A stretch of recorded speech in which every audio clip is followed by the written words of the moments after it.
Having said that, let us dive directly into the sermon today. మరి ఈ సాయంకాలపు వర్తమానంలోనికి మనం సూటిగా ప్రవేశిద్దామండి. The title of my message today is Mountains That Will Move. I could not find a right picture with the grammar, so I managed with this. What are the mountains that will be moved by faith? చూడండి, ఈ యొక్క అంశం ఏమిటంటే మరి ఏ విశ్వాసం ద్వారా ఏ యొక్క పర్వతాలు కదులుతాయి, మౌంటైన్స్ విల్ మూవ్, ఆ యొక్క పర్వతాలు కదులును అనేటువంటి అంశం. Jesus said, if you have faith like a mustard seed, you can move the mountain.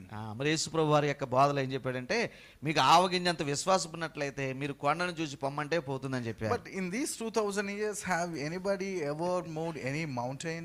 మరి యేసుప్రభు చెప్పిన తర్వాత 2000 సంవత్సరాలు అవుతుంది కదా, ఎవరైనా ఎప్పుడైనా ఒక పర్వతాన్ని కదిలించినట్టుగా మనం ఏమైనా చూసామా? Have any of you tried that? మరి So that these what you will call Mahindra Hills can be somewhere else, Jubilee Hills can be somewhere else. ఈ హిల్సా? ఓకే, మహేంద్ర హిల్స్ ఇంకో చోటుకు పోయి ఉన్నట్టుగా, జూబ్లీ హిల్స్ ఇంకో చోటు పోయినట్టుగా ఎప్పుడైనా ట్రై చేశారా మనలో ఎవరైనా? Jesus said, if you have faith like a mustard seed, you can move the mountain. మరి యేసుప్రభు వారు చెప్పారు కదా, మరి మీకు ఆవగింజంత విశ్వాసం ఉంటే మీరు పర్వతాలను కదిలిస్తారు, ఈ కొండను చూసి ఇక్కడి నుంచి పొమ్మంటే పోతుందని చెప్పారు కదా. మరి But it is very important for us to understand what are these mountains that will move. అయితే ఏ పర్వతాలు కదులును అనేది తెలుసుకోవడం చాలా ప్రాముఖ్యమండి. Just give me a minute.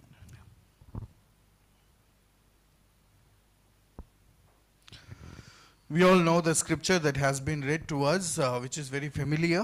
మరి అలాగే ఈరోజు చదువుకున్న వాక్య భాగం కూడా మనందరికీ బాగా పరిచయం ఉన్న వాక్యమే. And I will be spending more on these verses only, but I will not be going into exposition of that particular passage. మరి చదవబడిన వాక్యాలు లేక వచనాలు మరి వీటి ద్వారానే, లేదంటే ఇక్కడే నేను వర్తమానాన్ని చెప్పాలని ఆశపడుతున్నాను, వేరే ఎక్కడికి వెళ్ళడానికి నాకు ఇష్టం లేదు. Last week we studied about faith. మరి పోయిన వారం కూడా విశ్వాసం అనే అంశాన్ని మనం ధ్యానం చేసుకున్నాం. Pastor Dan reminded us that faith is a relational word. మరి అలాగే మరి పాస్టర్ డానియల్ గారు కూడా చెప్పారు, ఆ యొక్క విశ్వాసం అనే పదము వేరే వాటితో సంబంధపడి ఉన్నది అన్నట్టుగా కూడా చెప్పడం జరిగింది. He explained more of the definition of faith. మరి అలాగే నిర్వచనమును గురించి ఎక్కువగా వారు వివరించడం మనం చూసాం. Faith is the what is the substance of things hoped for and the evidence of things not seen. మరి విశ్వాసం అంటే ఏమిటంటే నిరీక్షించబడు వాటి యొక్క నిజ స్వరూపమును అదృశ్యమైన ఉన్నవనటకును రుజువై ఉన్నది కదా. It is the substance. మరి అది రుజువుగా ఉన్నదండి. It is not an ideology. మరి అది ఏదో ఉద్దేశం లాగా ఉండిపోవడం లేదు. It's not an emotion. మరి అది ఒక భావోద్రేకం కాదు. And it is not even a decision. మరి అలాగే ఒక తీర్మానంతో ముగిసిపోయేది కాదు విశ్వాసం. But it is the substance of things hoped for. మరి నిరీక్షించబడుని కళ్ళారా చూస్తున్నట్టుగా ఊహించేదే లేదంటే అనుకునేదే విశ్వాసమై ఉన్నది. I'll be going a little bit more into that side. మరి ఆ రీతిగా మనము ఇంకొంచెం లోతుకు మనం వెళ్దాము. So first of all, I would like to explain what faith is not and then what faith does. మరి అలాగే మరి విశ్వాసం అంటే ఏది కాదో కొన్ని మాటలు నన్ను చెప్పనివ్వండి. So faith is not merely confessional. మరి నోటి ద్వారా మాట్లాడటమే మరి అది విశ్వాసం అనిపించుకోదు. Usually people quote from Romans where Apostle Paul said, if you believe in your heart that Jesus is the Lord and if you confess with your mouth, then you are saved. మరి రోమాపత్రిక 10:17 ఉన్నట్టుగా ఏమంటే, లేదంటే 7-8 వచనాల్లో ఉన్నట్టుగా పౌలు గారు చెప్పినట్టుగా, ఇదిగో మీరు మీ నోటితో యేసు ప్రభువును ఒప్పుకొని మీ హృదయమందు విశ్వసిస్తే మీరు రక్షించబడతారు అనేటువంటి వచనాన్ని చాలా సార్లు చాలా మంది చెప్తూ ఉంటారు. Which the Christian culture of altar calling has come, and so people are running after making this more and more of these altar calls and confessional prayers so that they may write in their accounts that they saved 1,000 people, 10,000 people and all. మరి చూసినట్లయితే ఈ యొక్క నోటి ద్వారా ఒప్పుకోండి హృదయమందు విశ్వసించండి అని చెప్పిన మాటను బట్టి ఈ యొక్క ఆల్టర్ కాల్ అనేటువంటి ఒక ఉద్దేశాన్ని క్రైస్తవ ప్రసంగికులు తీసుకుని వచ్చి మరి సభల ముగింపులో చెప్తూ ఉంటారు, ఎంతమంది రక్షించబడ్డారో చేతులు ఎత్తండి రాసుకుంటారు. వాళ్ళు దాని సంఖ్య తీసుకుని ఈ యొక్క విధానం చూస్తూ ఉన్నాము. Faith is not just confessional. We cannot just say, okay, I believe in Jesus so I am saved. Faith is not just that. మరి నోటి ద్వారా ఒప్పుకోవడం మాత్రమే విశ్వాసం అనిపించుకోదండి. Faith is not about being convinced about certain truths or facts. మరి లేదంటే కొన్ని సత్యాలు నేను ఒప్పుకుంటున్నాను, అవి నమ్ముచున్నాను అంటము కూడా విశ్వాసము అనిపించుకోదు. It is beyond confessional. మరి అది నోటి ద్వారా ఒప్పుకోవడం కంటే ఇంకా పెద్దగా ఉన్నది.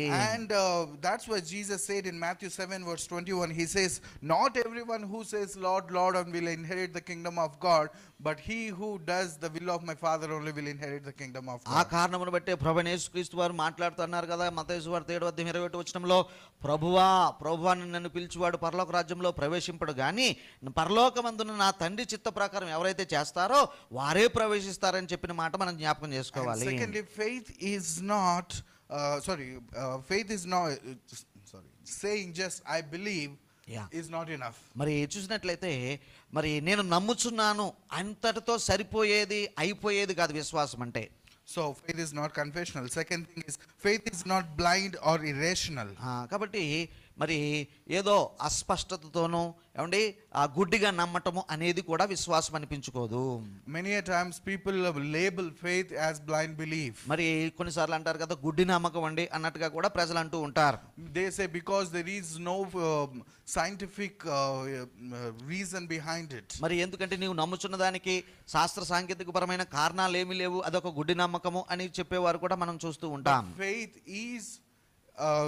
Faith is beyond reason. మరి చూసారా కారణాలు సహేతుకాలను మించినది విశ్వాసం అనిపించుకుంటుంది. It is not irrational but it is beyond reason. మరి అలాగే ఏదో కారణ రహితముగా ఉండేది కాదు కారణాలను మించినది అన్నట్టుగా అది ఉంటూ ఉన్నది. That means once you step in it you will be able to understand the reason for it.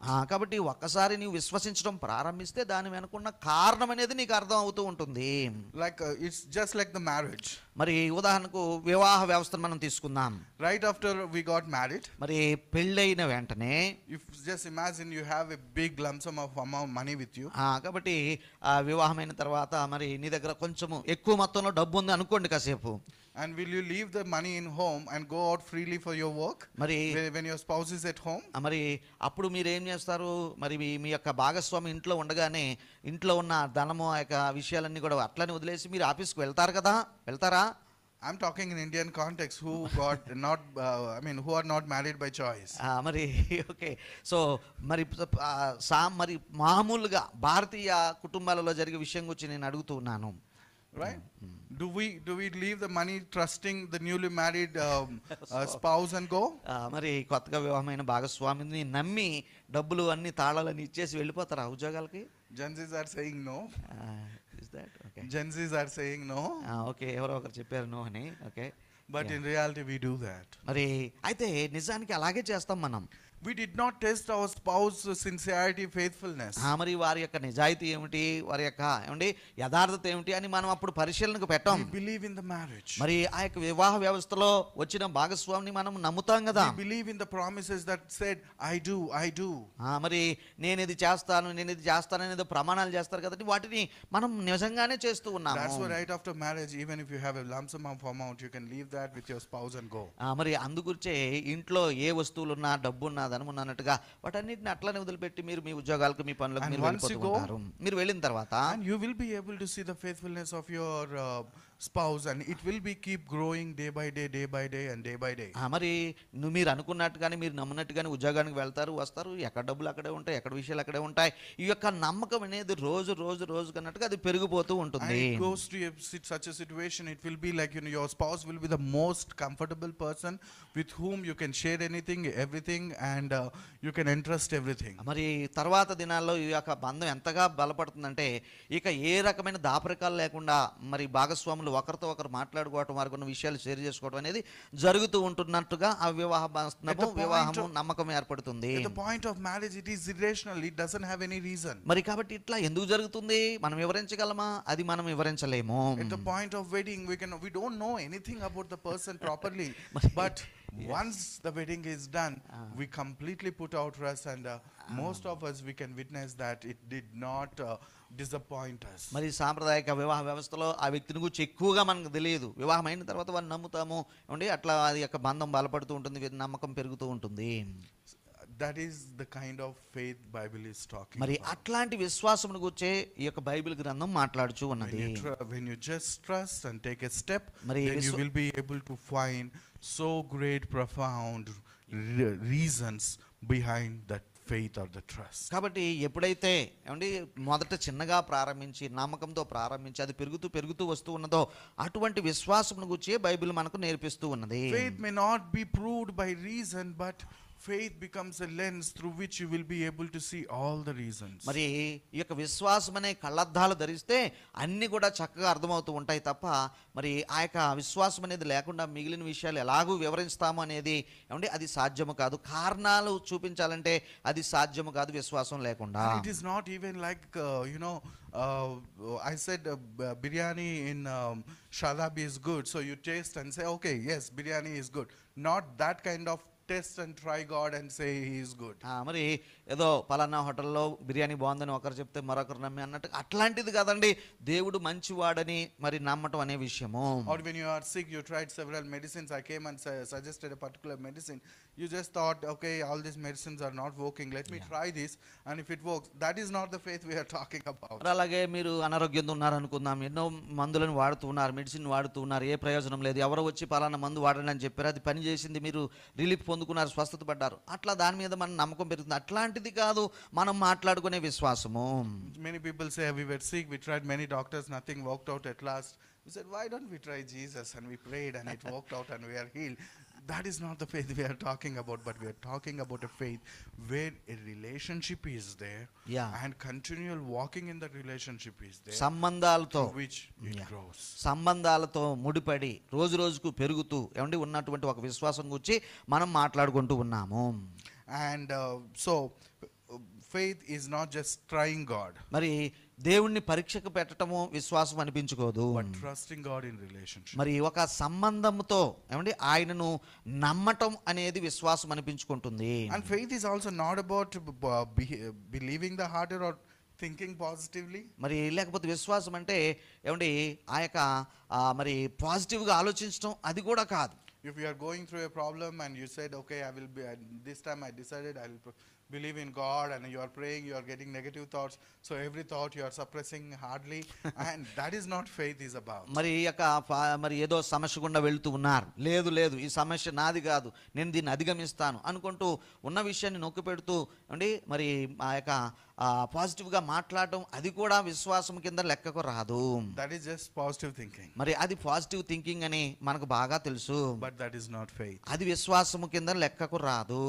But this faith, అయితే విశ్వాసం అంటే ఏమిటంటే can be seen, మరి అది కనబడుతూ ఉంటుంది, and can be confirmed, అది నిర్ధారణ పడుతుంది by its fruit. మరి ఆ యొక్క దాని ఫలాలను బట్టి అది తెలిసి వస్తుంది. So faith is not a choice we make. Faith is not a feeling that we have. Faith is not a constant mental fight we make. We fight in our minds to suppress the negative thoughts and to think positively. కాబట్టి ఆ యొక్క మరి పాజిటివ్గా ఆలోచించడానికి negative థాట్స్ని మరి అణిచివేసుకోవడం అనిపించుకోదు, లేదంటే ఒక choice లాంటిది కాదు ఏమండి, లేకపోతే ఒక కన్ఫెషన్ లాంటిది కాదు విశ్వాసం అంటే. It works even deeper than that. మరి ఆ యొక్క విషయాలన్నిటికంటే ఎక్కువగా పనిచేసేదే లేకంటే అంతకంటే విస్తారమైనదే విశ్వాసం అంటే.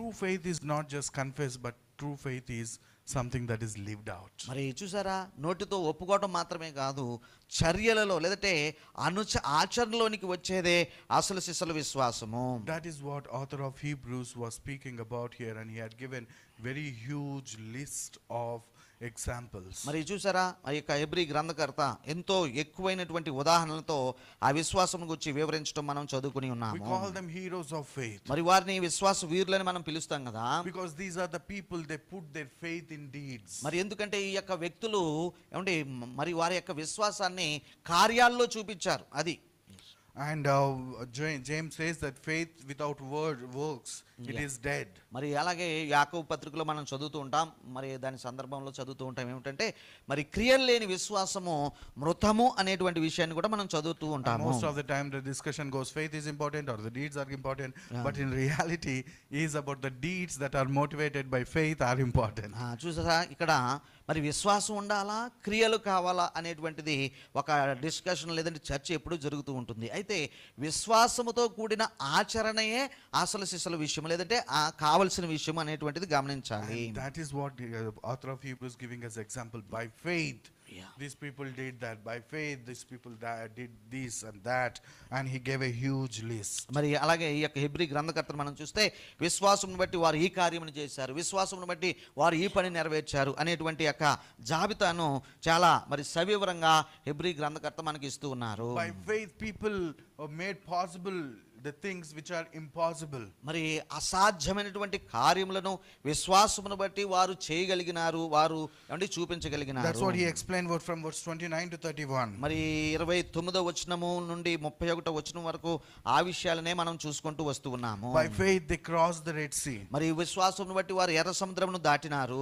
on a dry land. మరి వారు ఏమంటే పొడి నేల మీద నడిచినట్లుగా వారు నడిచిపోయారు. Israelites went in dry land, but the Egyptians were sunk. మరి అలాగే మీరు గమనించగలిగితే ఇశ్రాయేలు ప్రజలేమో పొడి నేల మీద నడిచిపోయారు సముద్రంలో, వెనక వచ్చిన ఐగుప్తీయులు ఆ నీటిలో మునిగిపోయారు.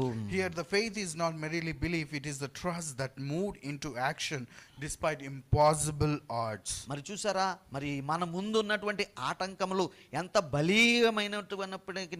బలీయమైనప్పటికీ మరి వాటిని అధిగమించి ముందుకు వెళ్ళేదే విశ్వాసము అనిపించుకుంటూ Here ఉంటుంది. two thoughts I would like to bring before you. మరి రెండు ఆలోచనలు ఇక్కడ మీకు ఇవ్వాలని But if you ఆలోచిస్తున్నాను. read the story in Exodus, మరి ఆ యొక్క ఇశ్రాయేలు ప్రజలు సముద్రాన్ని దాటిన యొక్క ఉద్దేశాన్ని నిర్గమాకాండంలో మీరు చదివినప్పుడు it looks a little bit different from what the author of Hebrews was saying. మరి నిర్గమాకాండంలో రాయబడిన దానికి హెబ్రీ పత్రికలో మనం చదువుతున్న దానికి కొద్దిపాటి వ్యత్యాసాన్ని మనం గమనించవచ్చు. Here it is said in Hebrews that by faith these people, Israelites, crossed the Red Sea. మరి విశ్వాసమును బట్టి ఇశ్రాయేలు ప్రజలు ఎర్ర సముద్రంలో పొడి నేల మీద నడిచినట్టుగా దాటిపోయారని రాసుకొచ్చాడు. But if you read in Exodus, అయితే నిర్గమకాండంలో మీరు చూస్తే all these Israelites were grumbling against Moses. మోషే మీద సనుక్కుంటూ గొనుక్కుంటూ అన్నట్టుగా వారు వెళ్ళినారు. Can we see any faith over there? మరి వాళ్ళ విషయంలో ఏమండి మరి విశ్వాసము మనం ఏమైనా చూడగలుగుతున్నామా? Their thoughts were filled with so much of negativity, or the thoughts were filled with so many fears. మరి మరి వారి యొక్క ఇశ్రాయేలు ప్రజలు ఆ సమయంలో గొనుగులు సనుగులు అనుమానము ఏమండి మరి ఎంతో భయముతో వారు ఆ పనిని చేస్తూ వచ్చారు. And all that fears came out as their murmuring. మరి అయితే వారు సనుగులు గొనుగులు అన్నీ చేసుకుంటూనే మొత్తానికి బయటపడ్డారు. There only one person was speaking with faith. మరి అక్కడ ఒక వ్యక్తి మాత్రమే విశ్వాస పలుకులు పలుకుచూ ఉన్నాడు. That is Moses. మరి మోషే అన్న నాయకుడు. And this Moses does not know what is going to happen later. మరి అయితే మోషే గారికి కూడానండి తర్వాత ఏం జరుగుతుందో ఆయనకు కూడా స్పష్టత లేదు. They came to Pihahiroth. మరి ఆ యొక్క పిహెరోతు అనేటువంటి ఒక స్థలానికి వచ్చారు. And the sea is in front of them. మరి వాళ్ళ ముందేమో సముద్రం ఉన్నది. The army is behind them. మరి అలాగే ఐగుప్తు సైన్యమేమో వెనక వస్తూ They are ఉన్నారు. about to reach. మరి వాళ్ళు ఈ సైన్యమేమో ఈ ప్రజలను సమీపిస్తానికి సిద్ధంగా ఉన్నారు. People are complaining. మరి ప్రజలేమో గందరగోళ పడుతున్నారు, సనుగుతున్నారు. And then Moses said to the people, మరి ప్రజలతో మోషే చెప్తున్న మాట వినండి. God said today he is going to give us the deliverance. మరి ఈ దినము యెహోవా కలగజేయు రక్షణను మీరు చూడండి.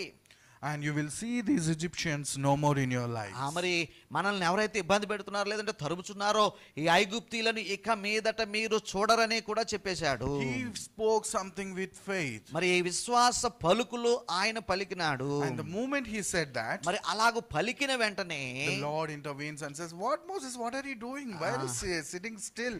Why don't you divide the Red Sea?" మరి ఆ మాట ఎప్పుడైతే అన్నాడో పిల్లరా దేవుని స్వరం ఆయనకు వినబడుతుంది. మోషే మోషే నువ్వేం చేస్తున్నావు, ఇక్కడ కూర్చుని ఎందుకు మొరపెడుతున్నావు, నీవు సముద్రాన్ని పాయలు చేయొచ్చు కదా అంటూ ఉన్నాడు. And Moses was surprised. I never thought I'm going to divide the Red Sea. So అయితే మోషేకు ఏమంటే కలలో కూడా ఆయన అనుకోలేదు ఈ యొక్క సముద్రాన్ని నేను పాయలు చేయగలను లేదంటే విడగొట్టగలనంటగా. ఎలాగది? And you have the rod with you, the staff with you, with which you performed 10 miracles in Egypt. మరి ఐగుప్తులో నీవు అద్భుతాలు చేసేవు చూడు, నీ చేతి కర్రతో అది ఉంది కదా నీ చేతిలో. Have you forgotten my power is in your hands? మరి నేను నీకు ఒక అధికారంతో ఇచ్చిన ఆ యొక్క అధికారాన్ని లేదంటే శక్తిని నీవు మర్చిపోయావా అన్నట్టుగా మాట్లాడుతున్నాడు. And Moses used that and the Red Sea divided and they crossed. ఇలా దేవుడు అనుగ్రహించిన అధికార కర్రను మోషే ఎప్పుడైతే ఉపయోగించాడో ఎర్ర సముద్రం పాయలయ్యింది. And as they are walking through the Red Sea, మరి వాళ్ళు ఆ యొక్క సముద్రంలో బడి నడిచిపోతుండగా this is the verse that comes to my mind. మరి నా యొక్క మనసుకు ఈ వచనం తట్టింది. Though I walk through the shadow of the valley of death, I fear no evil, because you are with me, and your rod and your staff that comfort me because they are with me, yes. I'll walk through the Red Sea. చూసారా, మరి ఈ మాటలు చదువుతున్నప్పుడు ఒక వచనం గుర్తొస్తుంది. అదేంటంటే, గాఢాంధకారపు లోయలో నేను సంచరించినను, ఏ అపాయమునకు భయపడను, నీ దుడ్డు కర్రయు నీ దండము నన్ను ఆదరిస్తుంది, ఎందుకంటే అవి నాతో ఉన్నాయి, నాతో ఉంచావు గనుక అన్నట్టుగా. Moses did not know what is going to happen. మరి మోషేకు కూడా తెలియదండి ముందేం జరగబోతుందో అనేటువంటి విషయం. And Moses was not suppressing the thoughts of the people. మరి లేకపోతే ప్రజలు చెలరేగుతూ, లేదంటే ఆ యొక్క మాట్లాడుతున్న మాటలను మోషే ఏమీ ఆపు చేయలేదు. He is not asking them to think positively. మరి మీరు మరి ఆ సకారాత్మకంగా ఆలోచించండి, పాజిటివ్ గా ఆలోచించండి అని ఏం చెప్పలేదు. And he was just still knowing not what to do. That is when the Lord reminded him his sign, that is the rod with him, through which he crossed divided the Red Sea and మరి passed. ప్రజల సనుగులను కానీ ఆ యొక్క మరి విషయాలను కానీ పట్టించుకోకుండా దేవుడు చెప్పినట్టుగా ఎప్పుడైతే కర్రను ఉపయోగించాడో ఆ సముద్రము వారి ముందు దారిగా మారిపోయింది. And all these people who complained, మరి ఎవరైతే ఎంతవరకు గొనిగినారో, you feel like, none of them expressed their faith. మరి మనం అనుకుంటాము వాళ్ళు విశ్వాసాన్ని చూపించలేదేమో అనుకుంటాం. And here the author of Hebrews calls them, even they walk through the Red Sea by faith. చూడండి, అయితే వారి విషయంలోనే హెబ్రీ గ్రంథకర్త ఏమంటున్నాడంటే, ఏమండి, విశ్వాసమును బట్టి వారు ఎర్ర సముద్రంలో బడి నడిచిపోయారని అందరిని గురించి చెప్తున్నాడు. That gives me a great comfort. మరి చూసారా ఆ మాటను చదివినప్పుడు నాకెంతో ఆదరణ కలుగుతుంది. There are 99.9 times I did not believe in God. మరి 99.9% నేను దేవుని నమ్మని సమయాలు ఉన్నాయి. 99.9% of my life, my incidents, I was moved by fear, not by faith. మరి నా జీవితంలో జరిగిన 99.9% పనులను బట్టి నేను భయంతోనే ఉండాను, కానీ నాకు ఎప్పుడు విశ్వాసం కలగలేదు. And these people also were like that. మరి ఈ యొక్క ఇశ్రాయేలు ప్రజలు కూడా సుమారుగా, లేదంటే అక్షరాల అలాగే ఉన్నారు. Either with fear or faith. మరి భయమైన విశ్వాసమైన as they moved, మరి వాళ్ళు ముందుకు మాత్రం కొనసాగారు. once they crossed, మరి వాళ్ళు అవతలి ఒడ్డుకు చేరిన తర్వాత the Lord will turn all our fears into faith. మరి వారి యొక్క భయాలన్నిటినీ విశ్వాసముగా దేవుడు మార్చివేశాడు. All these people who spoke negative and are commended about their faith, because after they cross the Lord knows what happened, and the Lord did what he did, and I witness in my life, when I went through the fears, the Lord turned my fears into faith. కాబట్టి వాళ్ళు భయంతో ఏమండి ఆ యొక్క సముద్రాన్ని దాటారు. అయితే వారు చేరిన తర్వాత వారి విశ్వాసాన్ని ప్రభు గణపరుస్తున్నారు. అలాగే వ్యక్తిగత జీవితంలో కూడా ఏమండి మరి భయాలతో ఉన్నప్పుడు ప్రభు దాటించిన తర్వాత విశ్వాస వృద్ధి కలుగుతూ ఉంటుంది. So through which I wanted to tell you one thing. మరి ఈ యొక్క మాటలను బట్టి ఒక సంగతి నేను చెప్పాలి. Faith is not positive thinking. మరి పిల్లరా, విశ్వాసం అంటే సకారాత్మకంగా ఆలోచించడం కాదు. Faith is not suppressing the negative thoughts. మరి వచ్చుస్తున్న ఏమండి అలజడులను ఆలోచనలను అణిచివేసుకోవడం విశ్వాసం అనిపించుకోదు. Faith is not just believing something good will happen or making a choice. మరి ఒక ఎంపికను ఎన్నుకొని మంచే జరుగుతుంది అని ఆలోచించడం విశ్వాసము కాదు. Faith is a journey. మరి విశ్వాసం అంటే ఒక యాత్రతో సమానము. It is not instantaneous at a point of time we do it. మరి ఆ క్షణంలో నువ్వేం చేస్తున్నావో దాన్నే విశ్వాసం అంటానికి కుదరదు. Sometimes at a point of time we may fail to put faith in God. మరి చాలాసార్లు మరి కొన్ని కష్ట సమయాలలో దేవుని యందు విశ్వాసం ఉంచడానికి మనం విఫలమవుతూ ఉంటాము. The Lord looks at the larger picture. After the journey he knows us and he says, heroes of faith. మరి అయితే as he called the Israelites, ఇశ్రాయేలు ప్రజలను ఎలాగైతే వారు అందరూ విశ్వాస వీరులని పిలిచాడో, ఏమండి ప్రభు చూచేది విషయంగా చూస్తూ ఉంటాడు. జరిగిపోయిన తర్వాత, దాటుకుని వచ్చిన తర్వాత మీరు విశ్వాసులు లేక విశ్వాస వీరులు అని పిలుస్తుంటాడు. So faith is a journey. కాబట్టి విశ్వాసం అనేది ఒక యాత్రతో పోల్చబడుతూ ఉన్నది. Let me ask, what is the Red Sea that you are standing that is standing before you? కాబట్టి ఈ యొక్క సమయంలో మరి నీ ముందు ఉన్నటువంటి ఆ భయపెట్టే సముద్రం ఏమిటి మరి ఈ సమయంలో? Where is God calling you to trust beyond what you can control? కాబట్టి నీ యొక్క నియంత్రణలో లేని విషయాలకు దేవుడు నిన్ను ఏదైనా చేయమని చెప్తూ ఉన్నాడా? I would like to ask you to introspect. మరి కాబట్టి ఎవరికి వారే పరిశీలన చేసుకోవాలని మరి నేను మనవి చేస్తూ ఉన్నాను. Here you want to go through that journey, మరి ఈ యొక్క యాత్రలో నీవు ప్రారంభించి నడవాలని కోరుతున్నాడు. or you want to take a turn and go back? లేదండి, ఈ యాత్ర నా వల్ల కాదు, నాకు విశ్వాసం లేదని వెనకకు పరిగెడతావా, లేదంటే వెనకకు వస్తావా? No matter how we are, మరి ఏది ఏమైనా ఎటువంటి పరిస్థితుల్లో ఉన్నప్పుడు, no matter what we think, మరి మనం ఏ ఆలోచనలు ఆలోచిస్తున్నప్పటికీ all that matters is the journey. మరి కావలసిందంతా లేదంటే ముఖ్యమైనదంతా ఏమిటంటే యాత్రలోకి ముందుకు పోవడమే. That is how all the examples of the heroes who have performed great things in the Bible are. మరి బైబిల్లో ఉన్నటువంటి విశ్వాస వీరులను పిలువబడిన గొప్ప వ్యక్తులను పిలువబడిన వారి జీవితాలన్నీ కూడా అలాగే యాత్రలో ముగింపులోనే వారు విశ్వాస వీరులను తీర్చబడ్డారు. Do you think Gideon was a great man of valor? మరి మహాపరాక్రమం కలిగిన బలశాలిగా గిద్యోను మనకు కనబడతాడా? No, he was a scared person. మరి లేదండి, అతను ఎంతో పిరికివాడుగా ఏమండి అక్కడ ఉంటున్నాడు. Moses, David, everyone, each and every person in the Bible who have done great things, as they were doing those great things, they did not exhibit great faith, and their faith has been commended after their journey. కాబట్టి వారి యొక్క విశ్వాస యాత్ర ముగించినప్పుడు అది మోషే కావచ్చు, దావీదు కావచ్చు, ఇంకొకరు కావచ్చు, ఇంకో భక్తులు కావచ్చు, వారి యొక్క గొప్ప కార్యాలు చేస్తున్నప్పుడు వారేమీ గొప్ప విశ్వాసంతో ప్రవర్తించలేదు. కానీ వారు యొక్క యాత్రను ముగించినప్పుడు దేవుడు వారిని అంటున్నాడు, వీరు విశ్వాస వీరులు అనేటువంటి మరి మాటను ఆయన చెప్తూ ఉన్నాడు వారి పట్ల. It's about journey. మరి ఇది యాత్రకు సంబంధించిన విషయము.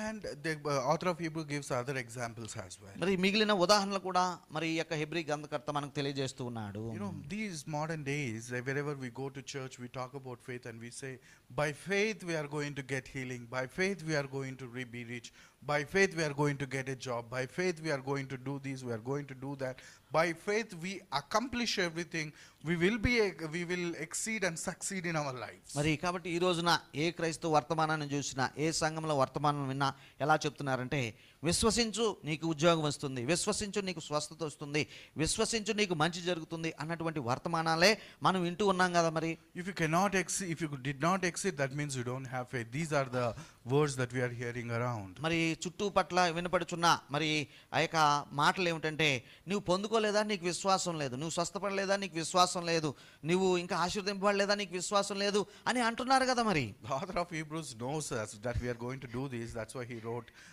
the rest of the things from verse 32 to 38. కాబట్టి ఇట్లాంటి పరిస్థితులు వస్తాయని హెబ్రీ గ్రంథకర్త ముందే ఊహించి ఉండొచ్చు.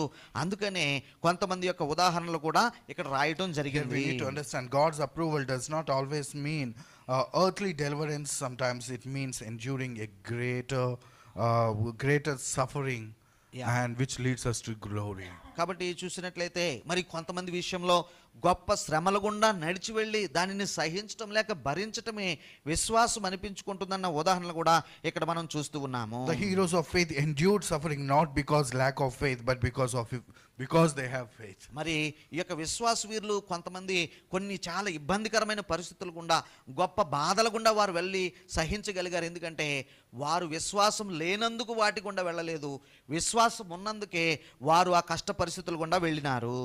And so through which we understand one thing. అయితే ఈ విషయాలను బట్టి ఒక మాట మనం అర్థం చేసుకోవచ్చు. Faith is not about attaining what we want to attain. మరి మనం కావాలనుకున్నది పొందుకోవటములో అది విశ్వాసం అనిపించుకోదండి. Faith is again about the journey. మరి విశ్వాసం అనేది ఒక యాత్రతో ముడిపడి ఉన్నది, ముగింపుతో ముడిపడి ఉన్నది అన్నట్టుగా. We may achieve in certain places like Moses did. మరి మోషేలాగా కొన్ని విషయాలలో ఏదైనా సాధించగలుగుతామేమో. We may suffer even to death like the apostles did and others did. మరి యేసు ప్రభు శిష్యులైనటువంటి అపోస్తలులు అనుభవించినట్టుగా మరణమే అనుభవిస్తావేమో, కొన్నిసార్లు జయాలు అనుభవిస్తావేమో.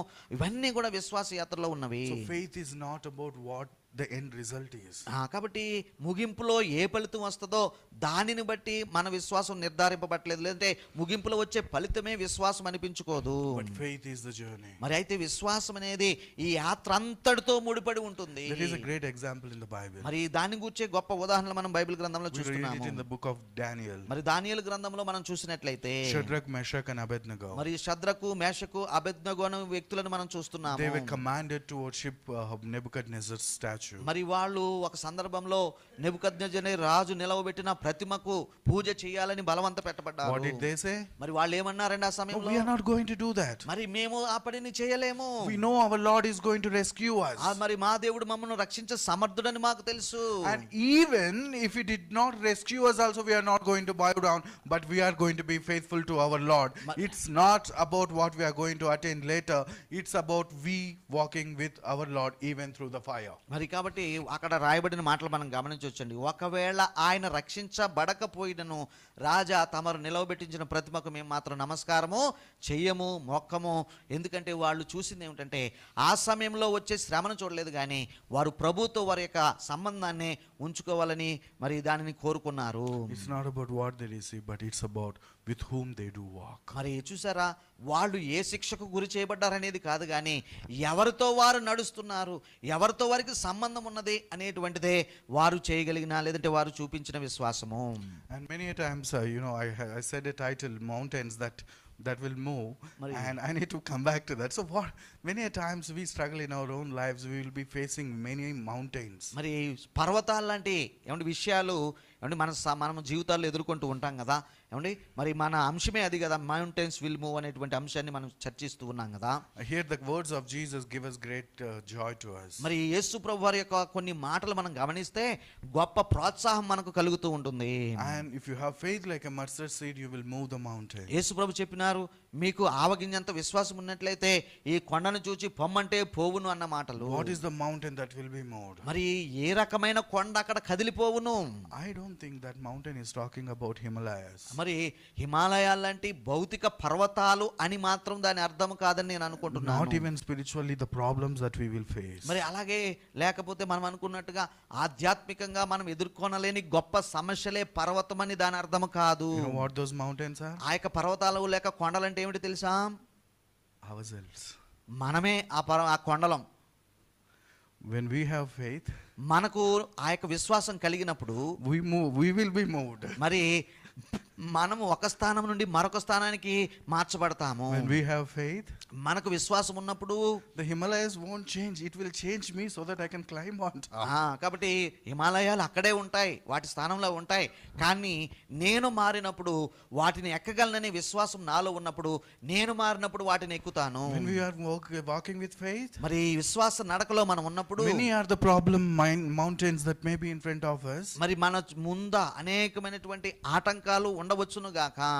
they may not be removed. మరి అవి వాటంతటవే తొలగిపోవు. But our mental and mountains in our mind and heart will be moved so that we pass through those mountains and we shall overcome. మరి చూసారా, మరి అయితే కొండగా ఉన్న నీవే నిశ్చలం లేదంటే నిశ్చయం చేసుకుని ఆ యొక్క ఆటంకాల గుండా వెళ్ళిపోతే అదే నీ విశ్వాసం అనిపించుకుంటుంది. God deliverance for us is not by removing the mountains but taking us through the mountains. కాబట్టి ఆటంకాలు లేదంటే పర్వతాలు లేక కొండలనే విషయాలను తొలగించి ప్రభు మనల్ని నడిపించడు, కానీ ఆ కొండల్లోబడి నడిపించేటట్టుగా మనల్ని చేసి ఆయన మనల్ని నడిపిస్తాడు. Lord's deliverance is not over the problems but through the problems. కాబట్టి సమస్యకు పైగా మనకు పరిష్కారం రాదు, కానీ సమస్యలో నుండే వాటి మధ్యలో నుండే అన్నట్టుగా ప్రభు మనకు విజయాన్ని ఇస్తాడు. Let me tell you, my brethren, the mountains that will be moved are not just the Mount Himalayas are the problems, but we set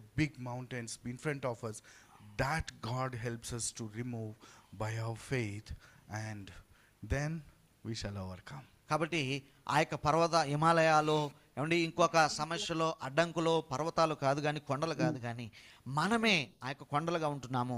మనల్ని బలపరచన్నట్టుగా, మనల్ని కదిలించి ముందుకు నడిపించినట్టుగా ప్రభు మనల్ని నడిపిస్తూ ఉన్నారు. Gideon, మరి గిద్యోను ఒకసారి జ్ఞాపకం చేసుకోండి. great man of fear. మరి గ్రేట్ మ్యాన్ ఆఫ్ వేలరా, గ్రేట్ మ్యాన్ ఆఫ్ ఫియర్ అని మనం చూస్తున్నాం. పిరికివాడు, ఏం జరిగింది ఆయనకి? He became a great man of valor through the journey. మరి ఆ యొక్క చివరికి ఆయన ఎలా మిగిలాడంటే గొప్ప విజయ వీరుడిగా మిగిలాడు. మరి ఆ యొక్క యాత్రలో Moses, మరి మోషేని తీసుకునండి, who believed he is incompetent. మరి ఆయన తనను తాను అనుకున్నాడు, నేను ఎందుకు పనికిరాని వాడిని అనుకున్నాడు. What happened? ఏం జరిగింది ఆయన విషయంలో? He became a greatest leader for entire world. It's been 3,500 years. మరి 3,500 సంవత్సరాలుగా ఏమండి మరి ఆయనను మించిన నాయకుడు ఈ లోకంలో లేడంటే నమ్మండి, గొప్ప నాయకుడుగా అతడు మారిపోయాడు. What about Daniel? What about Shadrach, Meshach, Abednego? What about the apostles మరి who turned the world? Just 12 people who turned the world upside down those days itself. మరి చూసారా, ఆ యొక్క మొదటి శతాబ్దంలోనే 12 మంది అపోస్తలులు, ఆ మొదటి తరపు శిష్యులు భూమిని అంతా తలక్రిందులుగా చేశారు కదా.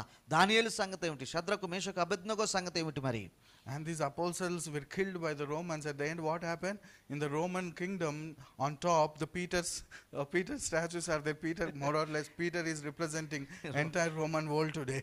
కాబట్టి ఈ యొక్క రోమా ప్రభుత్వం వారు ఆ యొక్క శిష్యులందరినీ వేటాడి అన్నట్టుగా వారిని చంపినారు. అయితే ఈ రోజున మనం ఏం చూస్తున్నాం, ఆ రోమా ప్రభుత్వ గుర్తుగా ఆ యొక్క ముఖద్వారంలో పేతురు గారిని వారు పూజించడం లేదా? అది తప్పైనప్పటికీ వారు అట్లా చేస్తున్నారు కదా అన్నట్టుగా. పూజించడం అనేది they are considered great. మరి అతన్ని గొప్పగా వారు పెట్టుకున్నారు. He was killed by them. మరి వాళ్ళే ఆయన చంపినారు. మరి kingdom is under his feet. మరి అయితే ఆయన యొక్క కాళ్ళ కిందే వాళ్ళ రాజ్యం ఇప్పుడు ఉంటూ ఉన్నది. This is what the journey of faith does. చూడండి, విశ్వాస యాత్ర ఇలాగే ఉంటుంది. Faith is about journey. మరి విశ్వాసం అనేది యాత్రతో ముడిపడి ఉన్నది. And now we have all these great examples, the cloud of witnesses. కాబట్టి ఇప్పుడు మనకు ఎంతో లెక్కింపలేనంత మంది సాక్షుల సమూహం మనకు ఉంటూ ఉన్నది. These are not merely memories. అవి ఏదో జ్ఞాపకాలుగా మిగిలిపోయిన వ్యక్తులు కాదు వీళ్ళు. These are spiritual. These are people who provide spiritual solidarity to us across the time. కాబట్టి ఈ యొక్క మన కాలంలో, మన యొక్క యుగంలో అన్నట్టుగా మనకు ఆధ్యాత్మికమైన సహాయ సహకారాలను అందించడానికి వీళ్ళందరూ ఒక సాక్షి సమూహంగా సహాయంగా ఉన్నారు. Time travel now. Their lives are inspiring our lives today. కాబట్టి టైం ట్రావెల్ అంటాం కదా. ఒకసారి వాళ్ళ జీవితాల దగ్గరికి వెళదాం. వాళ్ళ జీవితాలను చూసి మనము మరి ముందుకు వెళ్ళాల్సిన అవసరం ఉన్నది. Their lives are with us, and that's why even the speaking of life, it says all this cloud of witnesses, they are going through the journey that we are going through, and they are with us in this journey. We are not alone. We have these many people who traveled before us, and there are all of us who are traveling with each other. కాబట్టి ఈ యొక్క సాక్షి సమూహం ఎవరైతే ఉన్నారో వారేదో జ్ఞాపకార్థంగా మిగిలిపోలేదు. వారు ఇప్పటికీ మనతో పాటు ప్రయాణం చేస్తున్నారు. ఆ మాటకు వస్తే మనమే వారితో పాటుగా కలిసి ప్రయాణం చేస్తున్నట్టుగా ఈ విషయం ఉంటూ ఉన్నది. అదే విషయాన్ని మనము స్పీకింగ్ ఆఫ్ లైఫ్ అనే వీడియోలో కూడా మనం చూసినాము. మరి ఈ యొక్క విషయాలన్నిటిలో మరి ఇప్పుడు వరకు మనం చెప్పిన మాటలన్నిటి బట్టి అర్థం చేసుకోవాల్సింది ఏంటంటే విశ్వాసము యాత్ర అయి ఉన్నది. మరి ముగింపులో ఏమొస్తుందో దానిని చూసేది వంటిది కాదు అన్నట్టుగా. మరి అయితే క్రీస్తు వైపు చూసినప్పుడు మరి ఎప్పుడైతే నీ యొక్క మరి దృష్టి ప్రభు మీద పెడతావో ఈ యాత్రలో నీవు ముగిస్తావు. Because he is the author. ఎందుకంటే ఆయన మరి ప్రారంభించేవాడు of your journey. మరి నీ యొక్క ప్రయాణానికి ప్రారంభకుడు ఆయనే. He is the accomplisher of your journey. నీ యొక్క విశ్వాసమునకు మరి కొనసాగించువాడు కూడా, ఏమండి, ప్రారంభించేవాడు అలాగే కొనసాగించేవాడు కూడా ప్రభువైన యేసుక్రీస్తే కదా. And let us introspect ourselves. What distracts us from gazing upon Jesus? కాబట్టి యేసు ప్రభు వైపు మనం గురి నిలపకుండా మనల్ని ఆటంకపరుస్తున్నది ఏమిటో ఎవరికి వారే పరిశీలన చేసుకోవాల్సిన అవసరం ఉన్నది. How can we reorient our lives toward him as our very purpose? కాబట్టి మన జీవితాలకు ముఖ్య ఉద్దేశం ఆయనే అనేటువంటిది మరొకసారి మనం ఎలాగూ దానిని రీఓరియంట్ చేసుకోగలము, మరొకసారి దానిని మనము సరి చేసుకోగలము. Faith is a journey. కాబట్టి విశ్వాసం అనేది యాత్ర. Looking unto Jesus alone we can accomplish. మరి విశ్వాసమునకు కర్తయు దానిని కొనసాగించువాడని యేసు వైపు చూస్తేనే ఈ యాత్రలో మనం ముగించగలము. So in conclusion, మరి కాబట్టి ముగింపులో faith is not static. కాబట్టి విశ్వాసము ఒక మరి క్రియలు లేనిదిగా లేదంటే ఒక చోట కూర్చుండిపోయేదిగా ఉండదు. It's a journey. అది ఒక యాత్రలో ఉంటుంది. It takes us through the impossible and makes all things possible.